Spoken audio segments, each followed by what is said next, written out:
GST को लेकर अभी भी लोगों के मन में कई सवाल हैं, विरोधाभास भी है इन सवालों को लेकर। और ऐसे में जयपुर आपको लिए चलते हैं। जयपुर रजाई कारोबार के लिए जाना जाता है और ऐसे में जो रजाई कारोबार से जुड़े व्यवसायी हैं उनका क्या कहना है इस पूरे मसले पर, जरा ये देखिए। दुनिया भर में मशहूर जयपुरी रजाइयां आप देख सकते हैं। इस वक्त मेरे हाथ में ये जयपुर की मशहूर रजाई है और इसे दुनिया भर में लोग पसंद करते हैं। ऐसा माना जाता है कि ये बहुत कम वजन वाली रजाई है और तेज सर्दी में भी इससे पूरा बचाव हो पाता है। इतनी गर्म रजाई की गर्मी अब लगता है जीएसटी की वजह से कम होती जा रही है। जीएसटी में जिस तरीके के प्रावधान किए गए हैं उसकी वजह से जयपुरी रजाइयों का कारोबार पिछले कई दिनों से लगभग ठप पड़ा है। इस वक्त मैं खड़ा हूं जयपुर के मशहूर चौड़ा रास्ता में रजाई के एक शोरूम पर। आप देख सकते हैं कि शोरूम में रजाइयों का स्टॉक तो बहुत ज्यादा है लेकिन ग्राहक के नाम पर कोई भी नहीं है। उसकी वजह है कि जो कर में दिक्कत आ रही है उसकी वजह से दुकानदारों ने काम करना बंद कर दिया है, माल बेचना बंद कर दिया है। उनकी मुश्किल यह है कि बिल काटे तो कैसे, क्योंकि जीएसटी में रजाइयों को जो श्रेणी में रखा गया है उसके एचएसएन कोड कई है। यानी कि अगर ये रजाई रुई की है तो उस पर 12% कर लगेगा, लेकिन अगर यही रजाई फाइबर की रुई की है तो उस पर 28% टैक्स। इसके अलावा कंबल और अलग अलग श्रेणियों में अलग अलग जीएसटी लागू किया गया है और शायद इसी वजह से कारोबारियों में इतना ज्यादा भ्रम हो चुका है कि वो माल बेचना बंद कर चुके हैं।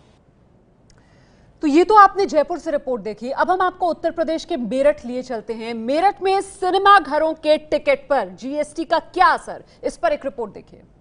1 जुलाई से देश भर में गुड्स एंड सर्विसेज टैक्स यानी कि जीएसटी लागू हो चुका है। तमाम ऐसी चीजें हैं जो ग्राहकों के लिए सस्ती हुई हैं और कुछ ऐसी चीजें हैं जो महंगी हुई हैं। लेकिन जीएसटी लगने के बाद में जो मूवी गोअर्स हैं, जो पिक्चर देखने का शौक रखते हैं, आखिर उनके लिए मल्टीप्लेक्सेस में मूवीज देखना क्या सस्ता हुआ है या महंगा, यही जानने की कोशिश में इस वक्त हम मेरठ में मौजूद हैं एक मल्टीप्लेक्स में। और मैनेजर जो है उसके लोकेश जी इस वक्त हमारे साथ हैं। और ये टिकट आप देख सकते हैं कि ये 100 रुपीज वाला टिकट है जिसमें साफ तौर पे आपको यहाँ पर नजर आएगा जीएसटी का जो बाइफर्केशन किया गया है। सीजीएसटी यानी कि जो सेंटर का जीएसटी का पोर्शन है वो इस टिकट में मेंशन है। इसके अलावा एसजीएसटी यानी कि स्टेट का जो जीएसटी है वो यहाँ पर मेंशन है और उसके अतिरिक्त सर्विस चार्ज है।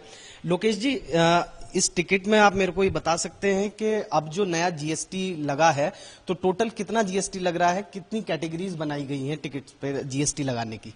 टिकट पे अपना जो है ना दो वो है, एक तो स्टेट गवर्नमेंट और एक सेंट्रल गवर्नमेंट।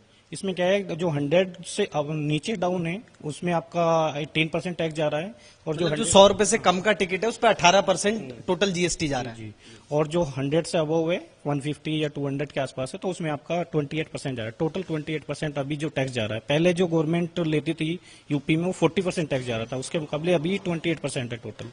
तो यानी कि पहले अगर उत्तर प्रदेश की बात करें तो जो स्टेट का एंटरटेनमेंट टैक्स होता है वो भी लगता था, उसके अलावा अन्य टैक्सेस लग के कुल मिला के 40% बैठता था। 40% होता था पहले, जो होता था वो 40% होता। अभी जो हुआ है डाउन जीएसटी लगने के बाद अभी 28 हुआ है मैक्सिमम। वो भी अधिकतम 100 रुपए से ऊपर वाले टिकट पे 28% है और 100 से नीचे वाले पे 18%। बिल्कुल। तो ऐसे में क्या लगता है आपको कि जैसे जीएसटी की वजह से अब जो टैक्सेस हैं वो घटे हैं तो मल्टीप्लेक्सेस में आने वाले दिन में एक बार फिर से बाहर आ सकती है, ग्राहक ज्यादा जो है पिक्चर देखने के लिए आ सकते हैं? हाँ, उम्मीद तो है, उम्मीद तो की जा रही है कि हो सकता है जीएसटी से थोड़ा सा फर्क पड़े और क्राउड अच्छा है मूवी देखने के लिए, तो ये है, उम्मीद है पब्लिक से। तो उत्तर प्रदेश में सिनेमा के शौकीनों के लिए तो अच्छी खबर है। ये है एबीपी न्यूज, आपको रखे आगे।